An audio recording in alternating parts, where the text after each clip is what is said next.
السلام علیکم ورحمۃ اللہ وبرکاتہ۔ الحمدللہ رب العالمین والصلاة والسلام علی اشرف الانبیاء والمرسلین وعلی آلہ واصحابہ اجمعین، اما بعد۔ محترم و مکرم سامعین، ناظرین و حاضرین کرام، الحمدللہ جامعہ انواریہ کے زیر اہتمام مختلف کتابوں کی آڈیو اور ویڈیو ریکارڈنگ کا سلسلہ جاری ہے۔ تفسیر جلالین کی ریکارڈنگ کا سلسلہ ہم نے شروع کیا تھا، الحمدللہ پارے 21 اور تقریباً قریب 8 رکوع تک ہم نے پچھلے درس میں ریکارڈ کر دیا تھا۔ انشاءاللہ آج ہم ایک دو آیتیں جو 8ویں رکوع کی باقی ہے اس کو لیتے ہوئے درس کا آغاز کریں گے۔ اللہ تبارک و تعالیٰ سے دعا ہے کہ اللہ تبارک و تعالیٰ ہمارے اس عمل کو اخلاص کے ساتھ جاری رکھنے کی توفیق عطا فرمائے اور اس کے ذریعے سے دین اور دنیا میں کامیابی و کامرانی عطا فرمائے۔ چلیے، بسم اللہ الرحمن الرحیم۔ فَإِنَّكَ لَا تُسْمِعُ الْمَوْتَى وَلَا تُسْمِعُ الصُّمَّ الدُّعَاءَ إِذَا وَلَّوْا مُدْبِرِينَ۔ بے شک آپ مردوں کو نہیں سنا سکیں گے اور نہ ہی آپ اس بہرے کو اپنی پکار، اپنی دعوت سنا سکیں گے۔ اذا ولوا مدبرین، وہ بھی کیا ہے؟ جب وہ پیٹھ پلٹا کر پلٹ کر چلا گیا ہے یا پھر پلٹ کر کھڑا ہوا ہے۔ تو ایسا بہرا ایک تو خود بہرا ہے اور دوسرا یہ کہ پیٹھ پلٹا کر کھڑا ہوا ہے یا پھر چلا جا رہا ہے، تو آپ اشارے سے بھی اس کو بات سمجھا نہیں سکتے۔ تو یہاں اس آیت میں بات بتائی، اصل مراد مردوں سے کون ہے؟ کافر مراد ہے یہاں پر، حقیقی مردے یہاں پر مراد نہیں ہے، تو کافر مراد ہے۔ تو اب اس آیت کی جو مزید تفسیر تھی اس کو ہم نے کیا ہے وہ پارے 19 میں یہاں پر، کیونکہ یہ آیت پھر دوبارہ آئی ہے تو وہاں پر اس کے ہم نے وضاحت کر دی ہے۔ تو دعاء اذا، یہ جو دو حمزے ایک ساتھ آئے ہیں تو اس کے بارے میں بتا رہے ہیں کہ تحقیق الحمزتین و تسہیل الثانیۃ بینہا و بین الیاء۔ چلیے اب اس کو دو طرح پڑھا گیا ہے دعاء اذا میں۔ پہلے تو دو حمزوں کے ساتھ دعاء اذا، اور دوسری قرات بتا رہے ہیں کہ دوسرے حمزے کو تسہیل کے ساتھ پڑھا گیا ہے۔ تسہیل کے ساتھ کیسا پڑھیں گے کہ حمزہ اور یا کے درمیان کی آواز نکال کر پڑھیں گے دعاء اذا ولوا مدبرین، جب وہ کیا ہے پیٹھ پلٹا کر پلٹ جائے۔ وما انت بہاد العمی عن ضلالتہم، اور نہ ہی آپ اندھے کو اس کی گمراہی سے ہدایت دے سکتے ہیں۔ گمراہی سے آپ اندھے کو ہدایت نہیں دے سکتے۔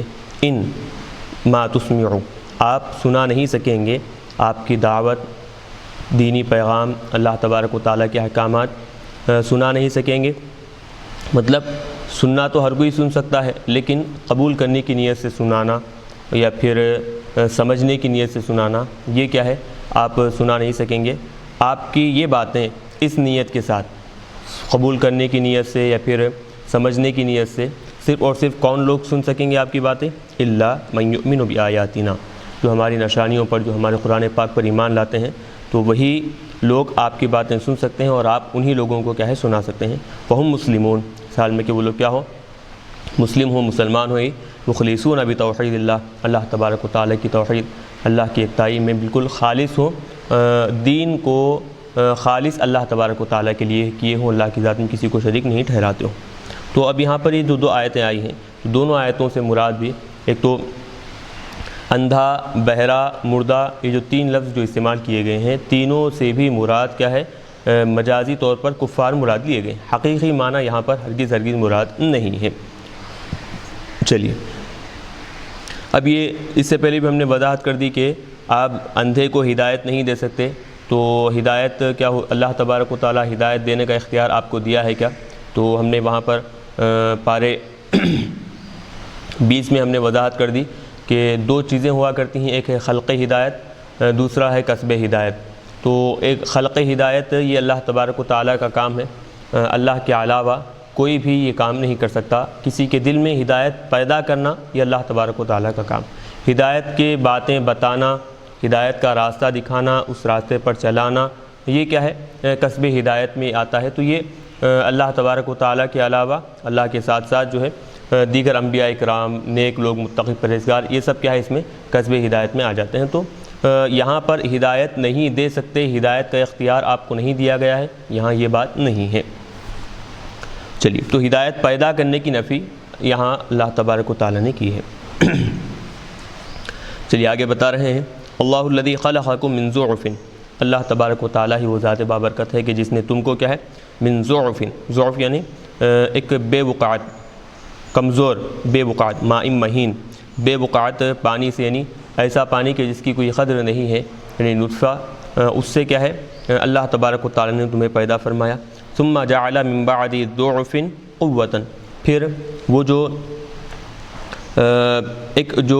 ایک تو پہلے بے وقعت پانی سے تمہیں پیدا کیا گیا، کمزوری ایک وہ، پھر اس کے بعد اور ایک کمزوری تم کو عطا کی گئی، وہ ہے ضعف الطفولیتی، بچپنے کی جو کمزوری ہے کہ طاقت بھی اس میں بہت کم ہوا کرتی ہے، اور پھر چلنے پھرنے کی صلاحیت بھی اس میں نہیں ہوتی، کھانے پینے کی صلاحیت اس میں نہیں ہوتی۔ تو یہ جو کمزوری ہے، یہ دوسری کمزوری کے بعد اللہ تبارک و تعالیٰ نے کیا کیا، قوتاً، ایک طاقت عطا فرمائی، قوت الشباب، وہ ہے جوانی کی طاقت۔ ثم جعل من بعد قوت، پھر وہ جوانی کی طاقت کے بعد اللہ تبارک و تعالیٰ نے کیا کیا، ضعفاً، ایک اور کمزوری عطا فرمائی، وشیبتاً، اور شیبتاً، بڑھاپا عطا فرمایا۔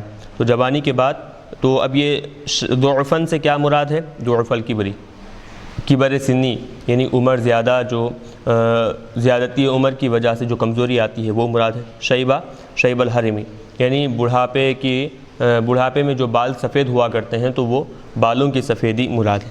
تو پہلے ایک بے وقعت پانی سے، کمزور پانی سے انسان کو پیدا کیا گیا، پھر اس کے بعد اور ایک کمزوری انسان کے اندر رکھی گئی بچپنے کی، پھر اس کمزوری کے بعد انسان کو جوانی کی قوت عطا کی گئی، اس جوانی کی قوت کے بعد پھر بڑھاپے کی کمزوری اللہ تبارک و تعالیٰ نے عطا فرمائی۔ اب اس آیت میں جو ضعف کا لفظ استعمال ہوا ہے تقریباً 3 مرتبہ، تو اب بتا رہے ہیں والضعف فی الثلاثۃ بضم اولہ وفتحہ، تینوں مقامات پر بھی ضعف ضاد کے پیش کے ساتھ بھی پڑھا گیا ہے، اور پھر ذات کے زبر کے ساتھ ضعف بھی پڑھا گیا ہے۔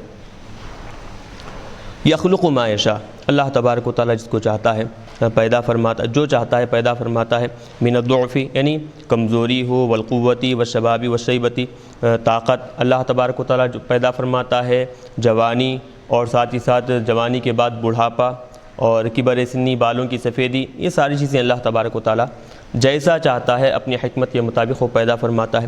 وہو العلیم بتدبیر خلقہ، مخلوق کے بارے میں جو تدبیریں وہ کرتا ہے، جو احکامات اللہ تبارک و تعالیٰ اتارتا ہے، اور پھر ان احکامات میں کیا کیا حکمتیں ہیں، اللہ تبارک و تعالیٰ ان ساری باتوں کو بہتر جانتا ہے۔ القدیر علی ما یشاء، جو چیز وہ چاہتا ہے اس کے کرنے پر اللہ تبارک و تعالیٰ قادر ہے، قدرت رکھتا ہے۔ وَيَوْمَ تَقُومُ السَّاعَةُ، اور جب قیامت قائم ہوگی، یقسم المجرمون، تو یہ کافر جو ہے قسم کھاتے رہیں گے اور کہتے رہیں گے ما لبثوا فی القبور غیر ساعہ، کہ وہ لوگ خبروں میں، اپنی خبروں میں صرف کیا ہے چند دن، چند لمحہ، غیر ساعہ یعنی ایک لمحہ بھر بھی وہ لوگ نہیں رکے، ما لبثوا فی القبور غیر ساعہ۔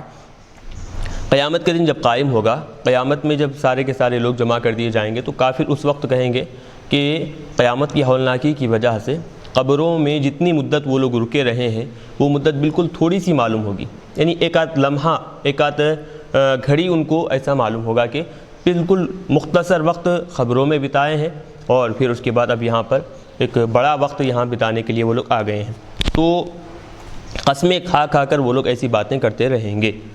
قال تعالی، اللہ تبارک و تعالیٰ نے فرمایا کذالک کانوا یؤفکون، ایسے ہی کیا ہے وہ لوگ پھیر دیا کرتے تھے وہ لوگ، ایسے ہی، یعنی کذالک کانوا یؤفکون، افکن یہ تو جھوٹی بات، یہ تو معلوم ہے کہ اصل افک کے معنی ہے کہ پلٹا دینا، پھیر دینا، تو یؤفکون ایسے ہی ان کو کیا ہے پھیر دیا جاتا رہے گا، ایسے ہی پھیر دیا جاتا رہے گا۔ کیا مطلب؟ یصرفون عن الحق البعث، دنیا میں کیا کرتے تھے وہ لوگ، جو حق ہے مرنے کے بعد دوبارہ اٹھایا جانا، اس کا انکار کرتے تھے، اس کا کیا کرتے تھے پھیر دیتے تھے، جو حق ہے اس کا انکار کر حق سے انکار کی طرف، باطل کی طرف وہ لوگ پھیر دیتے تھے۔ کما صرفوا عن الحق، جیسے کہ اب یہ لوگ پھر گئے ہیں، جیسے کہ یہ لوگ کیا ہے اب پھر گئے ہیں عن الحق سچی بات سے. سچی بات کیا ہے؟ الصدق فی مدت اللبس، قبروں کے اندر رکے رہنے کی جو مدت ہے، سچی جو تعداد ہے، کتنے سال وہ لوگ اس میں رکے رہے ہیں.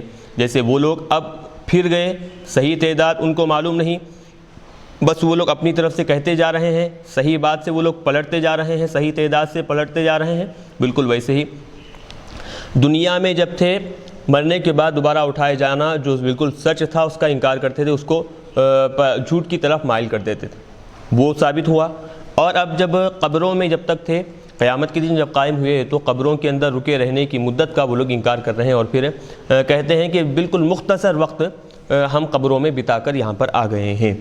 وقال الذین اوتوا العلم والایمان، اب ان کافروں کے قول کے مقابلے میں وہ لوگ کہ جن کو علم اور ایمان عطا کیا گیا ہے، من الملائکۃ وغیرہم، فرشتے ہیں اور پھر ان کے علاوہ جن کو اللہ تبارک و تعالیٰ چاہے گا، اہل علم اور اہل ایمان جو ہے وہ لوگ کہیں گے لقد لبثتم فی کتاب اللہ الی یوم البعث، تحقیق یہ تم لوگ قیامت کے دن تک قبروں کے اندر رکے رہے ہو اللہ تبارک و تعالیٰ کی کتاب کے مطابق، یعنی فیما کتبہ فی سابق علمہ، اللہ تبارک و تعالیٰ نے اپنے علم کے مطابق جو کتاب لوح محفوظ میں لکھ رکھا ہے اس کے مطابق تم کیا ہے، جب سے تم مرے ہو، قبروں میں دفن کر دیے گئے ہو، تو اس وقت سے لے کر الی یوم البعث، قیامت کے دن تک تم کیا ہے، دوبارہ اٹھائے جانے کے دن تک تم قبروں میں رکے رہے ہو.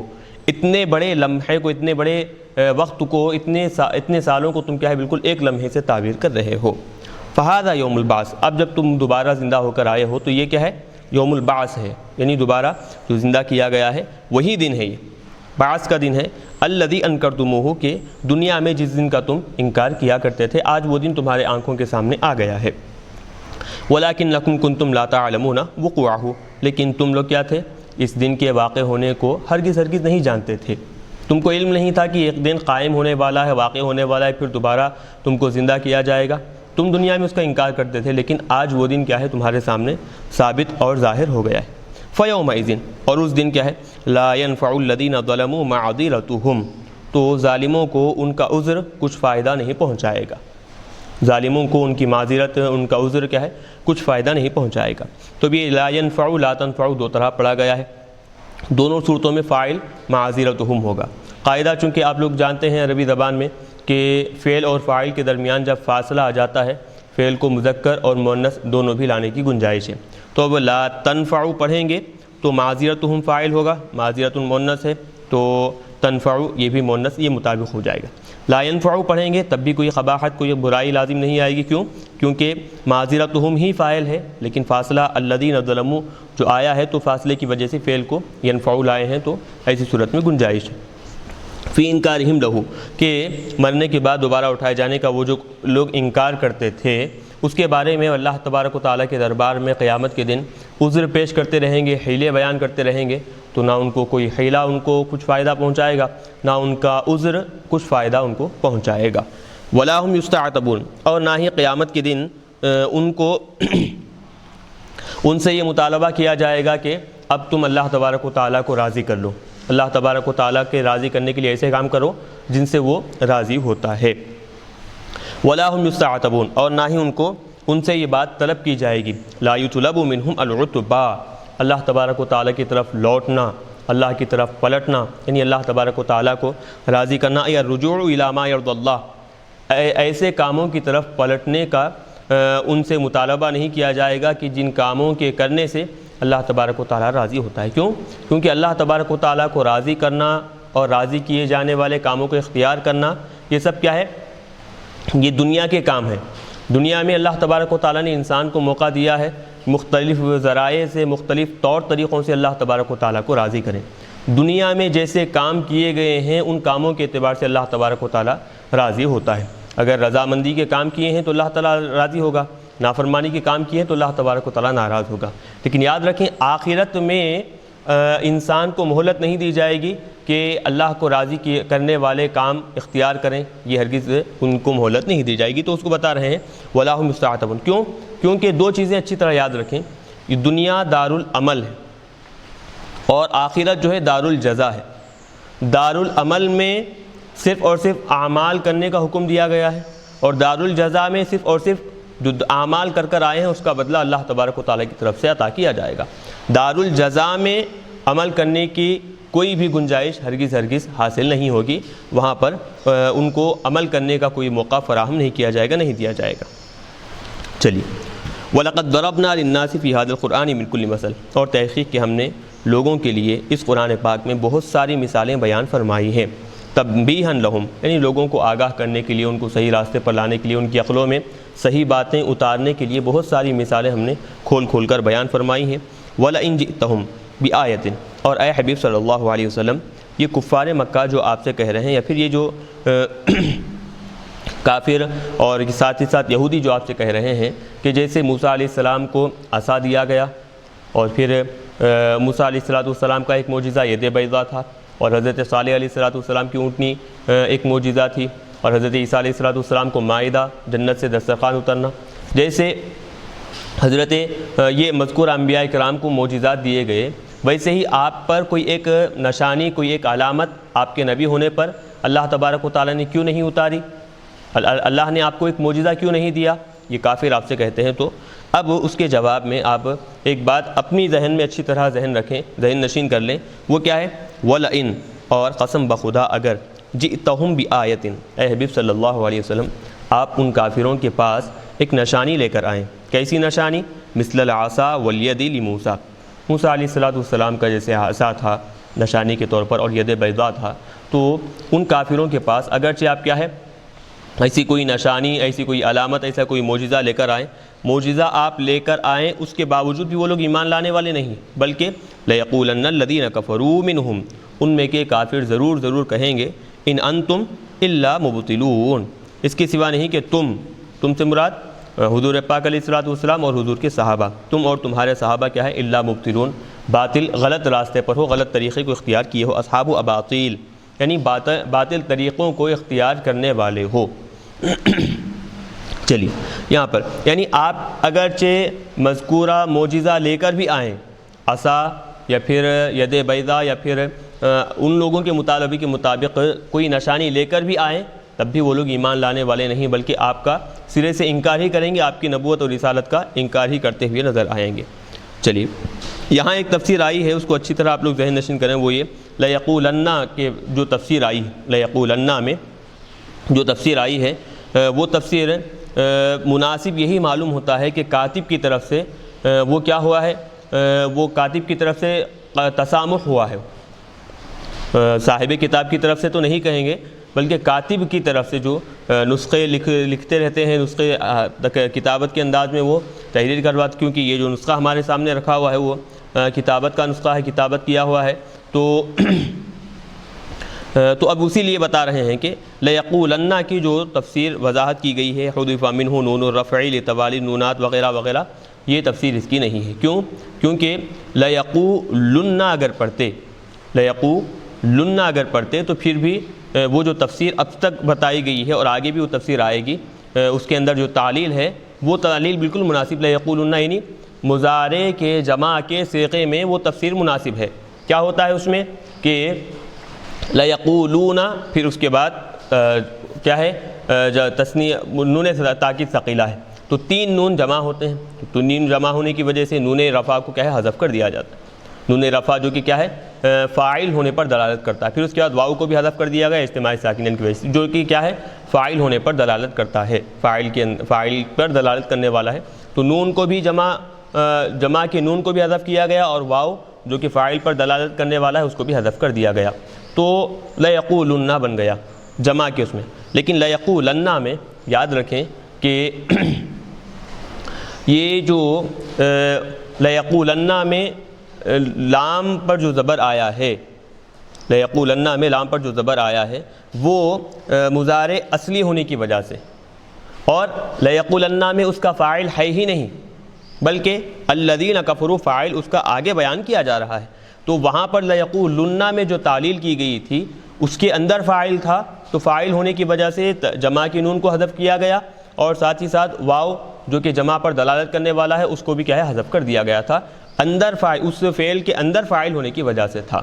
مضمر تھا فاعل وہاں پر، تو وہ تعلیل کی گئی۔ اب یہاں پر لیقولن میں کیونکہ فاعل فعل کے اندر موجود نہیں ہے بلکہ اس میں ظاہر الذین کفروا اس کا فاعل ہے، تو لہٰذا یہ تعلیل جو یہاں پر بیان کی جا رہی ہے مناسب معلوم نہیں ہوتی۔ تو یہ کاتب کی طرف سے تسامح ہوا ہے یہ کہیں گے، صاحب کتاب کی طرف بھی ہم یہ، کیونکہ ایک عام بات ہے ایسی غلطی اور ایسا تسامح، ایسی بھول صاحب کتاب کی طرف منسوب کرنا مناسب نہیں ہے، تو لہٰذا ہم بتائیں گے کہ یہ کاتب کی طرف سے ممکن ہے یہ تسامح ہوا ہے۔ ورنہ حذف منہ نون رفع لیقولن کے بعد جو یہ عبارت آئی ہے یہ عبارت لیقولن سے اس کا تعلق نہیں ہے، بلکہ کیا ہے یہاں پر یہ عبارت کا مقام ہی نہیں ہے، یہ عبارت یہاں پر ذکر کرنا مناسب ہی نہیں ہے۔ چلیے، کذالک یطبع اللہ علی قلوب الذین لا یعلمون، ایسے ہی اللہ تبارک و تعالیٰ ان لوگوں کی دلوں پر مہر لگا دیتا ہے جو کہ کیا ہے اللہ تبارک و تعالیٰ کی توحید کو نہیں جانتے، اللہ کے ایک ہونے کو نہیں جانتے، اللہ کے ایک ہونے کو نہیں مانتے، ایسے ہی لوگوں کے دلوں پر اللہ تبارک و تعالیٰ کیا کرتا ہے مہر لگا دیتا ہے، بند کر دیتا ہے۔ کما طبع علی قلوب ہؤلاء، جیسے کہ ان کافروں کے دلوں پر اللہ تبارک و تعالیٰ نے مہر لگائی، ویسے ہی دوسرے جو اللہ کی توحید کو نہیں مانتے نہیں جانتے ان کے دلوں پر بھی اللہ تبارک و تعالیٰ کیا ہے مہر لگا دیتا ہے۔ فاصبر ان وعد اللہ بنصرک علیہم حق، اے حبیب صلی اللہ علیہ وسلم آپ صبر کا دامن تھامے رہیے، بے شک اللہ تبارک و تعالیٰ کا جو وعدہ ہے کہ ان کافروں کے مقابلے میں اللہ تعالیٰ آپ کی مدد کرے گا، وہ وعدہ بالکل حق سچا وعدہ ہے۔ ولا یستخفنک الذین لا یوقنون، جو لوگ قیامت پر یقین نہیں رکھتے، مرنے کے بعد دوبارہ اٹھائے جانے پر یقین نہیں رکھتے، وہ لوگ آپ کو بے صبری پر نہ اکسائیں، یستخفنک یعنی نہ ورغلائیں، بے صبری پر نہ ابھاریں، آپ کیا کیجئے ان کی باتوں میں آئے بغیر صبر کا دامن تھامے رہیے۔ ای لا یحملنک علی الخفۃ والطیش، بے صبری پر اور پھر جلد بازی پر وہ لوگ ہرگز آپ کو نہ ابھاریں۔ بترک صبر، کیسے صبر کو چھوڑ کر آپ بے صبری کا مظاہرہ کریں، جلد بازی سے آپ کیا کریں ان کے لیے ان کے حق میں عذاب کی دعا کریں، ایسے کام ان لوگوں کی طرف سے آپ کے ذہنوں میں ہرگز نہ آئیں، بلکہ ولا تترکنہ، بتا رہے ہیں کہ آپ ہرگز صبر کا دامن مت چھوڑیے۔ وہ ضمیر صبر کی طرف لوٹائیں گے، تو صبر کا دامن آپ ہرگز مت چھوڑیے، اگرچہ کفار جو آخرت پر یقین نہیں رکھتے مختلف طور طریقے اختیار کرتے ہوں آپ کو کیا ہے آپ کے لیے، یعنی کہ آپ ان کے لیے عذاب کی دعا کریں، اس معاملے میں وہ مختلف طریقے اختیار کرتے ہیں، بعض کہتے ہیں کہ عذاب کیوں نہیں آ رہا ہے، اگر تم سچے ہیں تو عذاب ہم پر نازل کرو۔ تو یہ ایسے جو بھی باتیں کرتے ہیں کہ حضور کو بے صبری کی طرف لے جائیں اور پھر حضور کو ورغلائیں اور پھر کیا کریں حضور سے کیا ہے بد دعا کروائیں، اس طرح کی جو بھی کوششیں کرتے ہیں تو آپ ان کی باتوں میں مت آئیے، آپ صبر کا دامن تھامے رہیے۔ تو الحمدللہ ہم یہاں پر دیکھیں سورہ روم مکمل یہاں پر ریکارڈ کر دی ہیں، اب یہاں سے سورہ لقمان کا آغاز ہو رہا ہے۔ سورۃ لقمان مکیہ، سورہ لقمان مکیہ ہے۔ الا ولو ان ما فی الارض من شجرۃ اقلام الآیتین فمدنیتان وهو 34 آیۃ۔ پورا سورہ لقمان کیا ہے مکیہ ہے سوائے 2 آیتوں کے، ولو ان ما فی الارض من شجرۃ اقلام والبحر، یہ 2 آیتیں جو ہے یہ 2 آیتیں مدینے میں نازل ہوئی ہیں، اور اس میں کل کیا ہے 34 آیتیں، وہی 34 آیۃ، کل 34 آیتیں۔ بسم اللہ الرحمن الرحیم، اللہ کے نام سے شروع جو بڑا مہربان نہایت رحم کرنے والا ہے۔ الف لام میم اللہ اعلم بمرادہ بہ، الف لام میم، ان حروف سے اللہ تبارک و تعالیٰ کی کیا مراد ہے اللہ تبارک و تعالیٰ ہی بہتر جانتا ہے۔ تلک آیات الکتاب، وہ یعنی کہ ہذہ الآیات، یہ جو آیتیں ہیں یہ آیات الکتاب الحکیم، حکمت والے کتاب یعنی قرآن پاک کی آیتیں ہیں، یہ جو آیتیں ہیں یہ حکمت والے قرآن پاک جو کتاب ہے اس کی کیا ہی آیتیں ہیں۔ اب یہ اضافت آیات الکتابی میں جو اضافت ہے والاضافۃ بمعنی من، اضافت من کے ذریعے سے یہاں پر آیات من الکتابی، کتاب کی آیتیں ہیں، چند آیتیں جو آگے بیان کی جا رہی ہیں۔ ہوا ہدی ورحمۃ للمحسنین، وہ کتاب کیا ہے ہدایت دینے والا ہے اور پھر رحمت کا سرچشمہ ہے، احسان کرنے والے یعنی نیکوکار لوگوں کے لیے وہ کیا ہے کتاب ہدایت کا سرچشمہ ہے، اور ساتھ ہی ساتھ کیا ہے رحمت کا ذریعہ، عظیم ذریعہ ہے۔ تو اب ترکیب بتا رہے ہیں ہوا ہدی ورحمۃ کے بارے میں، تو اب یہ ہدی ورحمۃ میں رحمتن کو کیا ہے یہ رفع سے بھی پڑھا گیا ہے رفع سے اگر پڑھیں گے تو ایسی صورت میں کیا ہوگا؟ ہدن معطوف علیہ اور رحمتن، ہاں ہدن نہیں، رحمتن کو رفع سے پڑھا گیا، ہدن تو بہرحال دونوں صورتوں میں ہدن ہی رہے گا، تو یعنی رفع سے پڑھو بھی ہدن رہے گا اور نصب سے پڑھو تب بھی ہدن ہی رہے گا۔ رحمتن کے بارے میں البتہ بتا رہے ہیں کہ رحمتن اس کو رفع سے بھی پڑھا گیا ہے اور پھر نصب سے بھی پڑھا گیا ہے۔ تو اب رفع سے پڑھیں گے تو ہوا مبتدا جو پہلے وہاں پر محذوف ہے اس کی یہ خبر بن جائے گا، یعنی ہدن و رحمتن میں ہدن معطوف علیہ واو حرف عطف رحمتن معطوف علیہ مل کر خبر بن جائیں گے ہوا مبتدا محذوف کی، تو خبر ہونے کی وجہ سے یہ مرفوع پڑھا جائے گا ہدن و رحمتن۔ وفی قراءۃ العامتی، اور عام جو قراءت ہے، قراءت عامہ جو ہے اس میں کیا ہے؟ بالنصب، نصب سے پڑھا گیا ہے، ہدن و رحمتن جب نصب سے پڑھا گیا ہے۔ نصب سے پڑھیں گے تو کیوں؟ حال ہونے کی وجہ سے، یعنی حال کے اعتبار سے کیا ہے اس کو نصب سے پڑھا گیا ہے۔ حال ہے تو پھر اب اس کا ذوالحال کیا ہے، اور پھر ذوالحال حال کے لیے ایک عامل بھی ہونا ضروری ہے، تو وہ کہاں ہے؟ تو بتا رہے ہیں حال من الآیاتی، آیات الکتابی میں جو آیات ہے وہ کیا ہے؟ اس سے یہ حال واقع ہو رہا ہے، تو آیات الکتابی مضاف مضاف الیہ مل کر معرفہ ہے اور وہ ذوالحال ہے، اور یہ ہدن و رحمتن کیا ہے؟ یہ دونوں اس کا حال بن جائیں گے۔ العامل فیہا، خیر ذوالحال حال تو ہو گیا، لیکن حال اور ذوالحال میں عمل کرنے والا عامل کہاں پر ہے؟ تو بتا رہے ہیں ما فی تلکا، تلکا کے اندر جو اشارہ کے جو معنی ہے، یاد رکھیں کہ اسماء اشارہ جتنے بھی ہوا کرتے ہیں تو ان میں معنوی طور پر اشارہ یشیرو کے معنی ان اسماء اشارہ کے اندر موجود ہوا کرتے ہیں۔ اسماء اشارہ جتنے بھی ہیں، واحد ہیں، تثنیہ، جمع، مذکر، مؤنث، جتنے بھی ہیں، ان سب میں کیا ہے؟ اشارہ یشیرو کے معنی ان کے اندر پہلے سے ہی موجود رہا کرتے ہیں۔ تو اب یہ تلکا کے اندر جو معنی اشارہ ہے، یعنی اشارہ اشیرو جو فعل ہے، تو وہ اشیرو فعل وہ کہاں پر ہے؟ محذوف ہے۔ کیسے معلوم ہوا؟ تلکا اس میں اشارہ اس پر دلالت کر رہا ہے، تو وہ اشیرو فعل کی وجہ سے، وہ اشیرو فعل کیا ہے؟ عامل بن رہا ہے آیات الکتابی ذوالحال اور ہدن و رحمتن حال پر۔ چلیے، العامل فیہا، اس میں عمل کرنے والا، ما فی تلکا، وہ اس میں وہ معنی ہے جو کہ کیا ہے؟ تلکا کے اندر ہے۔ من معنی الاشارت، کیا ہے وہ؟ من بیانی علا کر اس کی وضاحت کر دی ہے کہ اشارہ کے جو معنی ہے، یعنی اشارہ کے معنی کے مطلب اشارہ یشیرو اشارتن کے جو معنی اس میں اشارہ تلکا میں موجود ہے، تو وہ معنی کیا کر رہے ہیں؟ عمل کر رہے ہیں یہ ذوالحال اور حال پر۔ چلیے، اب محسنین جو لفظ اخیر آیت میں ذکر کیا گیا تھا، اب اس کی وضاحت کر رہے ہیں، اس کی صفتیں لاتے چلے جا رہے ہیں۔ للمحسنین، تو وہ کتاب ہدایت کا سرچشمہ ہے اور رحمت کا سرچشمہ ہے احسان کرنے والے لوگوں کے لیے، نیکوکار لوگوں کے لیے۔ تو اب نیکوکار لوگ کون ہیں؟ الذین یقیمون الصلاۃ، جو لوگ کہ نماز قائم کرتے ہیں۔ بیان للمحسنین، یہ کیا ہے؟ محسنین کی یہ وضاحت کر رہے ہیں، یہاں سے اس کی صفت لاتے چلے جا رہے ہیں۔ جو لوگ نماز قائم کرتے ہیں، ویؤتون الزکاۃ، اور زکوٰۃ ادا کرتے ہیں، وہم بالآخرۃ ہم یوقنون، اور آخرت میں کیا ہے؟ آخرت پر وہی لوگ یقین رکھتے ہیں۔ تو اب یہاں پر ہم جو 2 مرتبہ آیا ہے، تو دوسری مرتبہ جو ہم ہے اس کے بارے میں بتا رہے ہیں کہ وہ دوسری مرتبہ جو ہم لایا گیا ہے وہ پہلے حکم ہم کی تاکید کے لیے لایا گیا ہے۔ ہم الثانی تاکید، ہم جو دوسرا یہاں اس آیت میں ذکر کیا گیا ہے وہ بطور تاکید کے ذکر کیا گیا ہے۔ اولئک علی ھدی من ربہم واولئک ھم المفلحون، اور وہی وہ لوگ ہیں جو ابھی جن کا تذکرہ کیا گیا، نماز قائم کرتے ہیں اور پھر زکوٰۃ ادا کرتے ہیں، آخرت پر یقین رکھتے ہیں، تو اولئک علی ھدی من ربہم، وہی وہ لوگ ہیں کہ جو اپنے رب کی طرف سے ہدایت یافتہ ہے، ہدایت کے راستے پر ہیں، ان کو ہدایت حاصل ہوئی ہے۔ واولئک ھم المفلحون، وہی وہ لوگ ہیں جو کامیاب اور کامران ہونے والے ہیں۔ چلیے،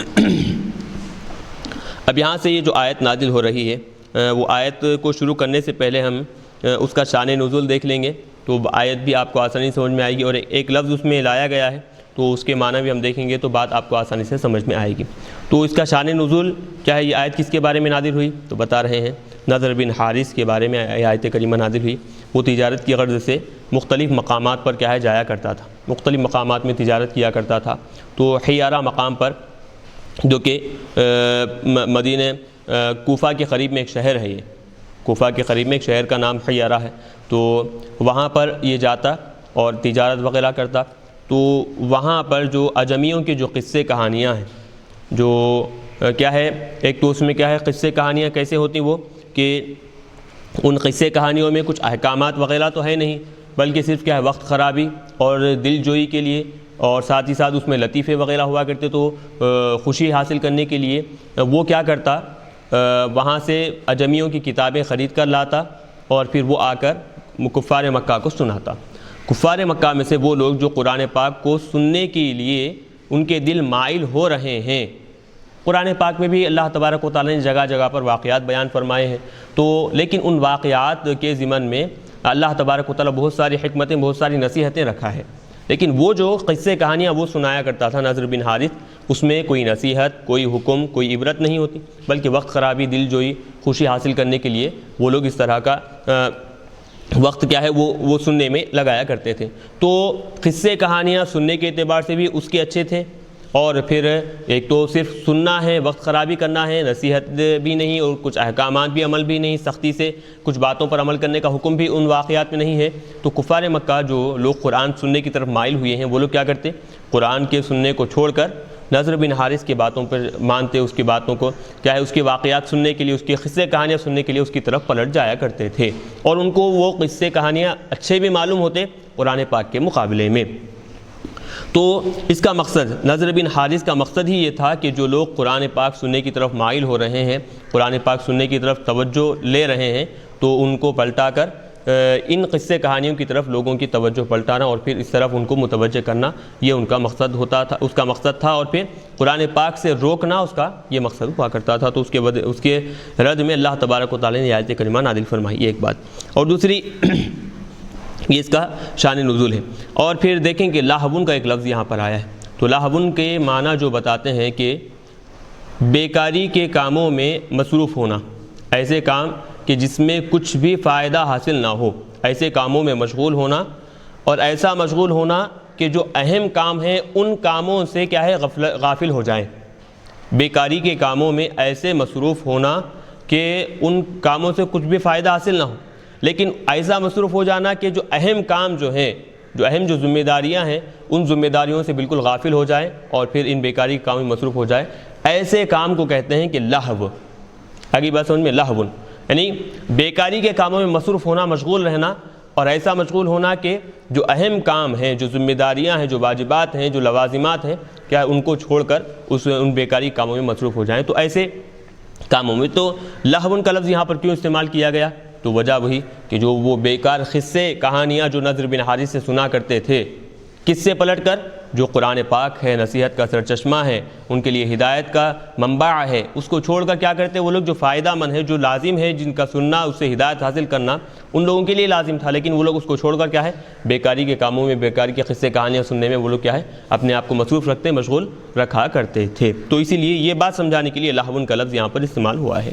چلیے اب بتا رہے ہیں وَمِنَ النَّاسِ مَن يَشْتَرِي لَهْوَ الْحَدِيثِ، اور لوگوں میں سے بعض وہ ہیں جو کیا کرتے ہیں بیکار باتیں خریدتے ہیں، لہو الحدیث بیکار باتیں یعنی بے فائدہ باتیں خریدتے ہیں، ای ما یلہی منہ عن ما یعنی، ما یعنی کا اصل مقصد کیا ہے کہ جو اصل مقصد ہے، جو اصل شے ہے، جو اصل لازم جو چیزیں ہیں ان سے ہٹ کر، یلہی منہ کہ جن بیکاری کے باتوں میں کیا ہے مصروف ہو جائے، عن ما یعنی جو اصل باتیں ہیں، جو اصل مقصد ہے، جو اصل مراد ہے، ان باتوں کو چھوڑ کر ما یلہی منہ کہ جس میں کیا ہو کہ مشغول ہو جائیں، اس میں ڈوب جائیں، لہو الحدیث سے یہ مراد، یعنی اصل مقصد کو چھوڑ کر بیکاری کے کاموں میں مشغول ہو جائیں، اس کو لہو الحدیث سے یہاں پر تعبیر کیا جا رہا ہے۔ کیوں؟ لیضل، دو طرح اس کو پڑھا گیا ہے، لیضل بفتح الیا، تاکہ وہ خود کیا ہے گمراہ ہو جائے، عن سبیل اللہ، اللہ تبارک و تعالیٰ کے راستے سے بھٹک جائے، وضمہ، ضمہ سے بھی پڑھا گیا ہے لیضل عن سبیل اللہ، تاکہ وہ لوگوں کو اللہ کے راستے سے گمراہ کرے، بھٹکا دے۔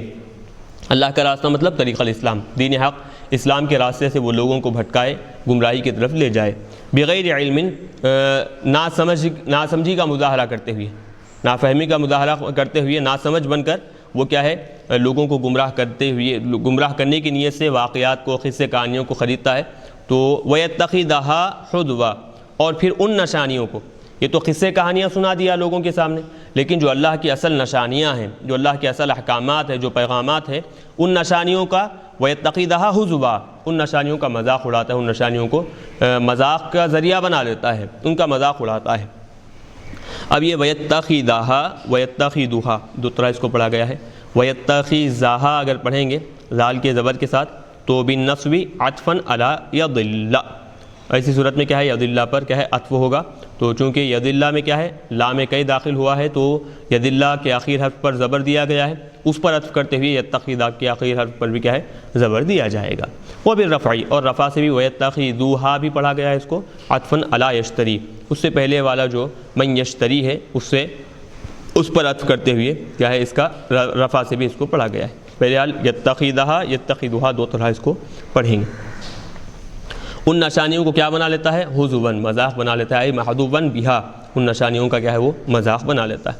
اولئک لہم عذاب مہین، وہی وہ لوگ ہیں کہ ان کے لیے کیا ہے اہانت والا، بے عزتی والا، ذلت و رسوائی والا عذاب، ذو اہانت، بے عزتی ذلت و رسوائی والا عذاب ان کے لیے اللہ تبارک و تعالی نے تیار کر رکھا ہے۔ وَإِذَا تُتْلَىٰ عَلَيْهِ آیاتنا، اور جب اس پر ہماری نشانیاں یعنی قرآن پاک جب تلاوت کی جاتی ہے، واللہ مستکبرن، تو وہ آدمی کیا کرتا ہے تکبر کرتے ہوئے پلٹ جاتا ہے، پھر جاتا ہے، کأن لم یسمعھا، ایسا پھر جاتا ہے کہ گویا اس قرآن پاک کی آیتوں کو، قرآن پاک کی نشانیوں کو اس نے سنا ہی نہیں، ایسا پلٹ جاتا ہے کہ کأن فی اذنیہ وقرا، گویا کہ اس کے کان میں بہرا پن ہے، ایک بوجھ، موٹی شے، موٹی چیز ہے کہ باتوں کو سننے سے وہ چیز کیا ہے حائل ہو گئی ہے، روک رہی ہے۔ کأن فی اذنیہ وقرا، گویا کہ اس کے کانوں میں کیا ہے وقرن ہے، یعنی سممن کیا ہے بہرا پن اس کے کانوں میں ہے، تو ایسا محسوس ہوتا ہے۔ تو وہ لوگ یعنی جب قرآن پاک ان پر پڑھ کر سنایا جاتا ہے، قرآن کی آیتیں نشانیاں سنائی جاتی ہیں، تو وہ لوگ تکبر کرتے ہوئے ایسا پھر جاتے ہیں کہ گویا محسوس یوں ہوتا ہے کہ ان کو دیکھنے سے وہ لوگ قرآن پاک کی آیتیں سنے ہی نہیں، یا پھر ان کے کانوں میں بہرا پن ہے جس کی وجہ سے قرآن پاک کی آیتیں وہ لوگ سن نہیں سکے۔ وجملتا التشبیہ حالانی، اب یہ دونوں جملے کأن لم یسمعھا یہ جملہ، کأن فی اذنیہ وقرا یہ دونوں جملے کیا ہے ایک دونوں بھی تشبیہ کے طور پر لائے گئے ہیں۔ ان کا جو پلٹنا ہے قرآن پاک سے، جیسے روگردانی اختیار کرتے ہیں، اپنے آپ کو پھیر لیتے ہیں، اپنا منہ پھیر لیتے ہیں، تو ان کے اس عمل کو سمجھانے کے لیے دو جملے تشبیہ کے طور پر یہاں پر لائے ہیں، اور یہ دونوں جملے بھی کیا ہے حالانی من ضمیر واللہ، واللہ کے اندر جو ضمیر ہے ہوا اس سے یہ کیا ہے دونوں حال واقع ہو رہے ہیں۔ یہ ایک ترکیب ہوئی۔ دوسری ترکیب یہاں بتا رہے ہیں کہ کأن لم یسمعھا کأن فی اذنیہ وقرا، دونوں اگرچہ جملے دو الگ ہیں لیکن دونوں کا مفہوم ایک ہی ہے۔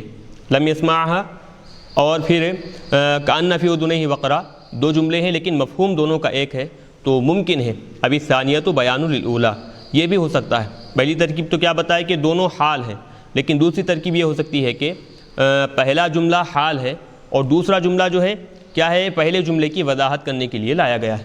اب الثانیۃ بیان للأولیٰ، دوسرا والا جملہ کیا ہے پہلے والے جملے کی وضاحت کے طور پر، وضاحت کے لیے اس کی مزید کھول کر بیان کرنے کے لیے اس کو لایا گیا ہے، یہ بھی ایک مفہوم لیا جا سکتا ہے۔ بہرحال فبشرہ بعذاب علیم، یعنی جو لوگ ایسا کرتے ہیں قرآن پاک جو ہماری نشانیاں ہیں ان کو سننے، ان پر عمل کرنے، ان سے ہدایت حاصل کرنے کی بجائے قرآن پاک سے اور پھر اس کی نشانیوں سے، ان کی باتوں سے منہ موڑ لیتے ہیں، تو اے حبیب صلی اللہ علیہ وسلم فبشرہ، آپ ایسے انسان کو کیا کیجئے اعلمہ، خوشخبری دیجئے، مطلب آپ اس کو اطلاع دے دیجئے کس بات کی بعذاب علیم، دردناک تکلیف دینے والے عذاب کی کیا ہے آپ اس کو خوشخبری دیجئے، دردناک عذاب کی آپ اس کو اطلاع دیجئے، خبر دے دیجئے کہ یہ عمل کرنے کی وجہ سے اللہ تبارک و تعالیٰ اس کے لیے دردناک تکلیف دینے والا عذاب تیار کر رکھا ہے۔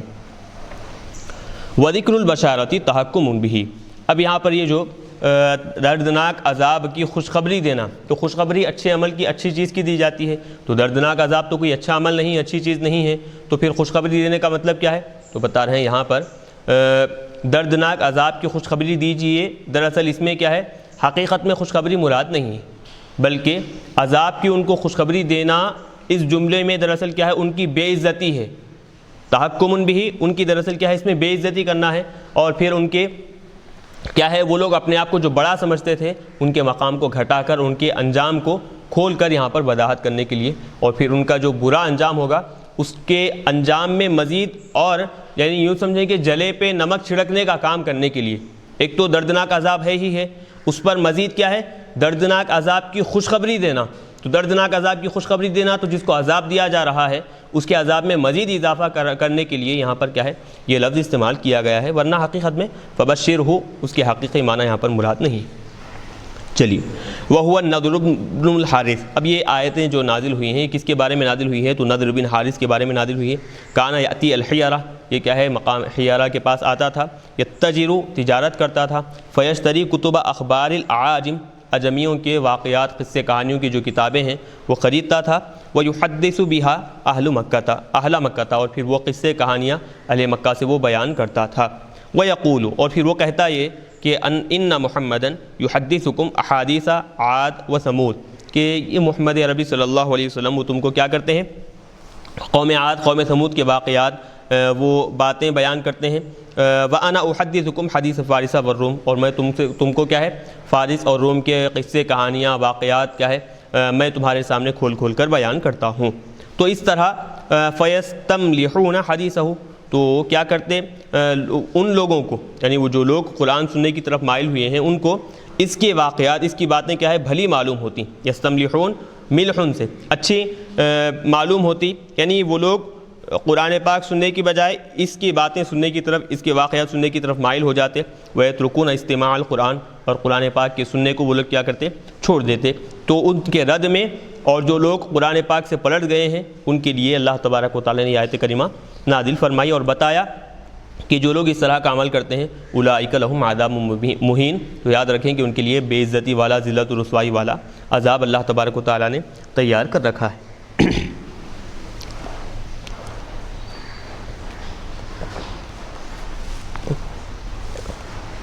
چلیے آگے بتا رہے ہیں، ان الذین آمنوا وعملوا الصالحات لہم جنات النعیم، بے شک جو لوگ ایمان لائے اور اعمال صالحہ کیے ان کے لیے نعمتوں والے باغات، جنتیں اللہ تبارک و تعالیٰ ان کے لیے کیا ہے؟ تیار کر رکھا ہے. خالدین فیہا، وہ ان نعمتوں میں ہمیشہ ہمیشہ رہیں گے، ان باغات میں، ان جنتوں میں ہمیشہ ہمیشہ رہیں گے. حال مقدرۃ، اب یہ کیا ہے؟ خالدین حال مقدرہ ہے، یعنی مقدرن قلودہم فیہا اذا دخلوہا، جب وہ لوگ اس جنت میں یا پھر ان نعمتوں والے باغات میں داخل ہوں گے تو اللہ تبارک و تعالیٰ ان کے لیے مقرر کر دے گا کہ ہمیشہ ہمیشہ جب داخل ہوئے ہیں تو یہاں سے اب نکلنا تمہارے لیے نکلنے کا حکم ہی نہیں دیا جائے گا، ہمیشہ ہمیشہ رہنا اب تمہارے لیے مقرر کر دیا جائے گا. وعد اللہ حقا، یہ اللہ تبارک و تعالیٰ کا ان سے وعدہ ہے جو اللہ نے دنیا میں کیا ہے. اگر صحیح راستے پر قائم ہوں گے، صحیح راستے پر چلیں گے، اللہ کے احکامات پر عمل کریں گے تو جنت کا جو وعدہ اللہ تبارک و تعالیٰ نے کیا ہے وہ وعدہ اللہ تبارک و تعالیٰ یہاں پر پورا کرے گا. وعد اللہ ای وعدہم اللہ ذالک، یہ جنت اور نعمتیں عطا کرنے کا اللہ نے ان سے وعدہ کیا ہے، وہ وعدہ اللہ تبارک و تعالیٰ حقاً، یعنی حقہ حقاً، اس وعدے کو اللہ تبارک و تعالیٰ نے اب قیامت کے دن پورا ثابت اور سچا کر دکھایا ہے. اس وعدے کو اللہ تبارک و تعالیٰ نے پورا کیا ہے. وَهُوَ الْعَزِيزُ الَّذِي لَا يَغْلِبُهُ شَيْءٌ، اور وہ ایسا غالب آنے والا ہے کہ کوئی بھی چیز اس پر غالب نہیں آ سکتی. فَيَمْنَعُهُ عَنْ إِنْجَازِ وَعْدِهِ وَوَعِيدِهِ، کوئی ایسی چیز نہیں ہے کہ اس کو اپنا وعدہ پورا کرنے سے روک سکے یا پھر اپنی وعید جو اس نے سنائی ہے نافرمانوں کے لیے وہ پوری کرنے سے روک سکے. کوئی بھی چیز ایسی نہیں جو اللہ تبارک و تعالیٰ کے کاموں میں دخل اندازی کر سکے. الحکیم، حکمت والا ہے، ایسی حکمت والا ہے کہ الذی لا یضع شیء الا فی محلہ، کہ جو چیز جس مقام پہ رکھنا ہے، جو چیز جس مقام کے لیے مناسب ہے وہ چیز اسی مقام پر رکھتا ہے، غیر مناسب مقام میں غیر مناسب چیز کو ہرگز نہیں رکھتا. چلیے اب بتا رہے ہیں خلق السماوات بغیر عمل ترونہا، اللہ تبارک و تعالیٰ نے آسمانوں کو پیدا فرمایا ہے بغیر کسی ستون کے، ترونہا جس کو تم دیکھتے ہو، بغیر کسی ستون کے جس کو تم دیکھتے ہو اللہ تبارک و تعالیٰ نے آسمان کو پیدا فرمایا. یعنی اب اس کے دو معنی ہو سکتے ہیں کہ بغیر کسی ایسے ستون کے جس کو تم دیکھتے ہو، یعنی ستون ہے ہی نہیں، بغیر ستون کے اللہ تبارک و تعالیٰ نے کیا ہے؟ آسمانوں کو پیدا فرمایا، آسمانوں کو ٹکائے رکھا ہے. یہ ایک معنی ہوئی. دوسرے معنی یہ ہو سکتے ہیں کہ ستون ہے ضرور لیکن تمہیں وہ ستون دکھائی نہیں دیتے. دونوں معنی بھی مفسرین بیان فرمائے. چلیے عمد بغیر عمد ترونہا، بغیر کسی ستون کے کہ جس کو تم دیکھتے ہو. العمد جمع عماد، یہ عمد جو ہے بتا رہے ہیں عماد کی جمع ہے. وہو الاستوانۃ، یہ استوانتن یعنی ستون کو کہتے ہیں۔ وہو صادق، اور یہ بات بالکل سچی ہے کہ بأن لا عمد اصلا، کہ اللہ تبارک و تعالیٰ نے آسمان کے ٹکانے کے لیے آسمان کو ثابت رکھنے کے لیے کوئی ستون تیار نہیں کیا ہے۔ چلیے، تو معنی اس کے دونوں ہو سکتے ہیں، بغیر عمل ترونہا کے دونوں معنی نکل سکتے ہیں، لیکن صحیح معنی صاحب جلال بتا رہے ہیں کہ وہ یہی کہ اللہ تبارک و تعالیٰ نے اپنی قدرت کو ظاہر کرنے کے لیے، اپنی طاقت بتانے کے لیے آسمان بغیر کسی سہارے کے، بغیر کسی ستون کے آسمانوں کو اللہ تبارک و تعالیٰ نے کیا ہے ویسے ہی ٹکائے رکھا ہے، ثابت رکھا ہے۔ وَأَلْقَى فِي الْأَرْضِ رَوَاسِيَ، اور پھر اللہ تبارک و تعالیٰ زمین میں کیا ہے بلند بلند پہاڑ ڈال دیے، رواسیہ جبالاً مرتفعاتاً، بلند پہاڑ اللہ تبارک و تعالیٰ کیا ہے زمین میں ڈال دیے۔ کیوں؟ ان لا تمید بکم، تاکہ وہ بلند پہاڑ تم کو لے کر نہ ہلے، حرکت میں نہ آئے، وہ زمین بلند پہاڑ نہیں بلکہ وہ زمین تم کو لے کر حرکت میں نہ آئے، تو زمین کو ثابت رکھنے کے لیے بلند پہاڑ اللہ تبارک و تعالیٰ نے بنا دیے ہیں۔ وبث فیہا من کل دابہ، اور اس زمین میں کیا ہے ہر طرح کے چوپائے، ہر طرح کے جانور اللہ تبارک و تعالیٰ نے کیا ہے پھیلا دیے ہیں۔ وانزلنا، اب یہ کلام اب تک کیا ہے غائب سے ہو رہا تھا کہ اللہ نے یہ کام کیا، اللہ نے یہ تخلیق کی، یہ چیزیں پیدا کی، اب اچانک غائب سے متکلم کی طرف کلام کو پلٹایا جا رہا ہے کہ وانزلنا، اور ہم نے نازل کیا۔ فیہ التفات عن الغیبۃ، اور اس میں کیا ہے غائب سے تکلم کی طرف، متکلم کی طرف کیا ہے کلام کو پلٹانا ہے، التفات کرنا ہے۔ وانزلنا من السماء ماء، اور ہم نے کیا ہے آسمان سے پانی اتارا، نازل کیا۔ فانبتنا فیہا، اور اس زمین میں ہم نے اگائے، اس زمین میں اس پانی کے ذریعے سے ہم نے اگائے، من کل زوج کریم، ہر صنف کے اچھے جوڑ، ہر صنف کے یعنی جو بھی قسم ہے، یعنی نباتات میں سے ہو، نباتات میں سے بھی آپ دیکھیں گے کہ پھل پھول ہیں، اور ساتھ ہی ساتھ جو پتے وغیرہ ہیں، جو ترکاریاں ہیں، اور پھر جو پھل ہیں، جو میوے ہیں، یہ ساری چیزوں کے کیا ہے ہم نے اچھے جوڑ ہم نے بنائے ہیں، پیدا فرمائے ہیں، ان زمین میں اگائے ہیں۔ صنف حسن، یعنی ایک تو یہ کہ جوڑ بھی ہے، اور ساتھ ہی ساتھ کیا ہے خوبصورتی بھی ان پھلوں میں، ان میووں میں، ان ترکاریوں میں دیکھنے میں آتی ہے۔ ھذا خلق اللہ، اب یہ ساری تخلیق بیان کرنے کے بعد اللہ تبارک و تعالیٰ کفار مکہ سے ایک یہاں پر بات کر رہے ہیں کہ یہ ساری چیزیں، آسمان کی پیدائش، آسمان کو بغیر کسی کے سہارے پیدا کرنا، اس کو رکھنا، زمین میں بلند پہاڑ رکھنا، اور پھر چوپائے بنانا، آسمان سے پانی کو نازل کرنا، اور اس کے ذریعے سے زمین میں نباتات اگانا، ھذا خلق اللہ، یہ ساری کی ساری اللہ تبارک و تعالیٰ کی مخلوقات ہیں، اللہ نے یہ ساری چیزوں کو پیدا کیا ہے۔ اب اللہ کے یہ ساری چیزوں کے مقابلے میں فارونی ماذا خلق الذین من دونی، اللہ کے علاوہ جن کو تم اللہ کی ذات میں شریک ٹھہراتے ہو، تمہارے جو معبودان باطلہ ہے، ان معبودان باطلہ کے بارے میں بتاؤ کہ انہوں نے کیا چیز پیدا کی ہے۔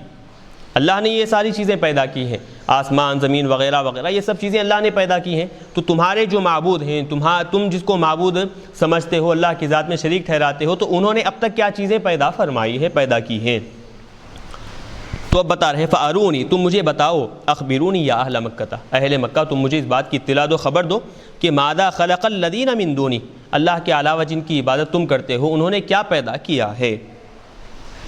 ای من دونی ای غیری، اللہ کے علاوہ جن کو تم نے خدا بنا لیا ہے انہوں نے اب تک کیا چیزیں پیدا کی ہیں۔ ای آلہتکم، مطلب تمہارے معبود جو جن کی تم عبادت کرتے ہو، حتی اشرکتموہا بہ تعالی، جن کو تم اللہ تبارک و تعالیٰ کی ذات میں شریک ٹھہرائے ہو، انہوں نے اب تک کیا چیز پیدا کی ہے، تم مجھے بتاؤ۔ چلیے، تو ایک لفظ ہوا، اب یہ جو ترکیب ہے ارونی کی، وہ ترکیب یہاں پر بتا رہے ہیں۔ ترکیب کے اصل مفہوم آپ اچھی طرح ذہن نشین کریں کہ ارونی، تو چونکہ ارا یری یہ افعال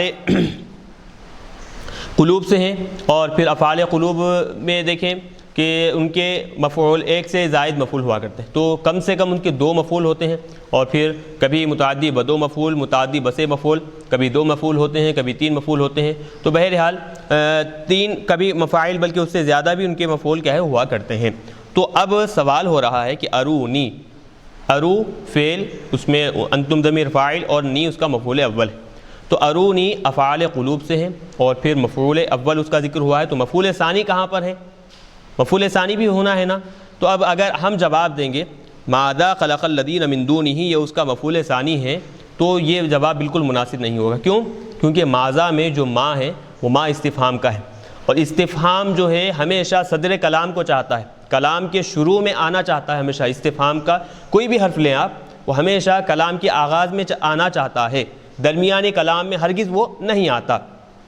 تو اب اگر ہم ماذا خلق الذین من دونہ کو مفعول ثانی بنائیں گے تو کیا خرابی لازم آئے گی کہ استفہام صدر کلام کی بجائے درمیانی کلام میں آیا ہے، یہ خرابی لازم آئے گی۔ تو اسی لیے ماذا خلق الذین من دونہ اس کو آپ کیا نہیں بنا سکتے، مفعول ثانی ارونی فعل کا ہرگز نہیں بنا سکتے۔ تو اب کیا کریں گے، کیسے اس کی وضاحت کریں گے؟ اب یہاں پر اس کو سمجھا رہے ہیں کہ وما استفہام و انکار، ماذا خلق الذین من دونہ میں جو ما ہے وہ استفہام کا ہے اور پھر انکار کے طور پر یہاں پر لایا گیا ہے۔ یہ ما جو ہے استفہام مبتدا ہے، وذا بمعنی الذی، اور ذا جو ہے الذی اس میں موصول کے معنی میں ہے، بصلتہ اپنے سارے صلے کے ساتھ مل کر، یعنی خلق الذی من دونہ، یہ ذا الذی اس میں موصول ہے، یہ پورا اس کا صلہ ہے، موصول اپنے صلے سے مل کر کیا بن جائے گا، وہ خبر ہو، وہ ما استفہام جو مبتدا تھا اس کی یہ خبر بن جائے گا۔ اب بتا رہے ہیں ارونی جو فعل ہے، ارونی فعل فاعل مفعول اول آ گیا تھا، اب یا تو اس کا مفعول ثانی آنا باقی ہے، یا پھر اگر متعدی بسے مفعول ہے تو اور دو مفعول آنا اس کے باقی ہے۔ تو بتا رہے ہیں ارونی معلق عن العمل، ارونی جو ہے ماذا خلق الذین من دونہ پر عمل کرنے سے قاصر ہے، وہ اس پر عمل نہیں کر سکتا، یعنی وہ ارونی فعل اس کا عامل نہیں بن سکتا۔ وما بعدہ، ہاں البتہ کیا کر سکتے ہیں اس کو، وما بعدہ سد مسد المفعولین، اس کا جو ما بعد ہے اس کو کیا ہے، دونوں مفعولوں کے قائم مقام ہم سمجھ سکتے ہیں، دونوں مفعولوں کے قائم مقام۔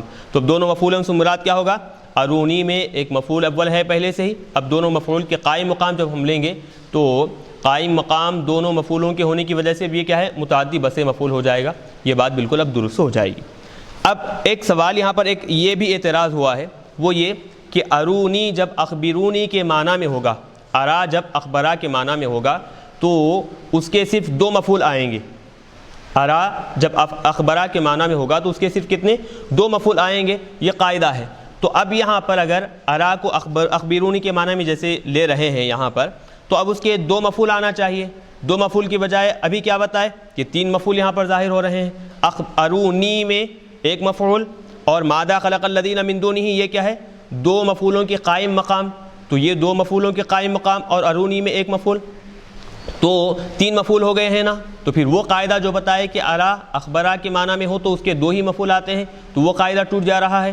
تو بتا رہے ہیں اگر ارا اخبرونی کے اگر وہ معنی ملیں گے تو ایسی صورت میں یہاں پر کیا ماننا پڑے گا، سد مسد المفعولین کی بجائے سد مسد المفعول الثانی، یہ معنی لیں گے۔ تو مفعول ثانی تو مفعول اول ارونی ہوگا اور یہ کیا ہے، مفعول ثانی کے قائم مقام ہو جائے گا، تو اسی صورت میں کوئی اعتراض نہیں ہو سکتا۔ ایک بات ہوئی۔ دوسرا جواب اس کا یہ بھی دیا گیا ہے کہ وہ جو قاعدہ بتایا گیا کہ ارا اخبرا کے معنی میں جب ہو تو اس کے دونوں مفعول ہی آئیں گے، دوسرے زائد مفعول نہیں آئیں گے، یہ قاعدہ کلیہ نہیں ہے، بسا اوقات اس کے یہ قاعدہ ٹوٹ بھی سکتا ہے۔ تو اب اگر مفعولینی اس کی اپنی حالت پر رکھیں گے، مفعول ثانی سے تبدیل نہیں کریں گے، مفعولینی رکھیں گے، تب بھی کیا ہے کوئی خرابی لازم نہیں آئے گی۔ تو بعض لوگوں نے اس کا یہ جواب دیا ہے۔ تو بہرحال یہاں پر اس کی جو وضاحت تھی مختصر طور پر ہم نے کر دی۔ بل للانتقال، اب یہاں پر بل کیا ہے، انتقال کے لیے، مطلب ایک کلام سے دوسرے کلام کی طرف پلٹنے کے لیے، کلام کو پلٹانے کے لیے یہاں پر لایا گیا ہے۔ بل الظالمون، بلکہ ظالم جو ہے کافر حقیقت میں فی ضلال مبین، کھلی گمراہی میں ہے، بین باشراکہم، اللہ کی وہ لوگ جو اللہ کی ذات میں شریک ٹھہرائے ہیں، شرک کرنے کی وجہ سے، اللہ کی ذات میں شریک ٹھہرانے کی وجہ سے وہ کیا ہے، کھلی گمراہی میں پڑے ہوئے ہیں۔ وانتم منہم، اور تم بھی، یعنی اے کفار مکہ تم بھی کیا ہے، انہی ظالموں میں سے ہو، انہی کافروں میں سے ہو، تو لہذا تم بھی کیا ہے، کھلی گمراہی میں موجود ہو۔ تو اب یہاں تک جو بات ہوئی اس میں دیکھیں کہ اللہ تبارک و تعالیٰ نے کیا ہے اپنی تخلیق کو بیان کیا، اور پھر ایک عقلی دلیل کفار مکہ کے سامنے، کیونکہ یاد رکھیں کہ یہ کفار مکہ نہ قرآن کو مانتے نہ دیگر آسمانی کتابوں کو مانتے، ان کو اگر سمجھانا ہے، ان کے سامنے اگر دلیل پیش کرنا ہے تو نقلی دلیل قرآن اور حدیث سے تو یہ لوگ ماننے کے لیے تیار نہیں، دلائل اگر ان کو دینا ہے تو عقلی دلیل ہی دینا ہے، عقلاً ان کو ایسی بات ان کے سامنے پیش کرنا ہے، بیان کرنا ہے کہ جو وہ لوگ ان کی عقلیں تسلیم کر سکیں، سمجھ سکیں۔ تو لہذا یہاں پر ایک عقلی دلیل اللہ تبارک و تعالیٰ نے پیش کی اور بتائی، اور پھر بتایا کہ تمہارے جو معبود ہیں وہ آج تک دنیا میں کیا چیز پیدا کی ہے، برخلاف اللہ کے کہ اللہ نے یہ ساری چیزیں پیدا فرمایا ہے۔ تو خود وہ اگر ان سے پوچھا جائے کہ تمہارے معبود آج تک کیا پیدا کیے ہیں تو ان کے پاس کوئی جواب نہیں ہوگا۔ تو اس مثال کے ذریعے سے، اس بات کے ذریعے سے اللہ تبارک و تعالیٰ نے اللہ کی ذات میں شرک کی نفی کرنا، اللہ کی ذات میں کوئی دوسرا شریک نہیں ہے، اس بات کو وضاحت کرنے کے لیے یہاں اللہ تبارک و تعالیٰ مثال بیان فرمایا ہے۔ تو الحمدللہ اب یہاں پر کیا ہے، ہم تقریباً پارے 21 کے 10 رکوع ہم مکمل طور پر ریکارڈ کیے ہیں۔ اب یہاں سے 11واں رکوع شروع ہو رہا ہے، انشاءاللہ ہم اس کو آئندہ درس میں رکھیں گے۔ وصلی اللہ تعالیٰ وسلم علی خیر خلقہ محمد وآلہ واصحابہ اجمعین برحمتک یا ارحم الراحمین والحمد للہ رب العالمین۔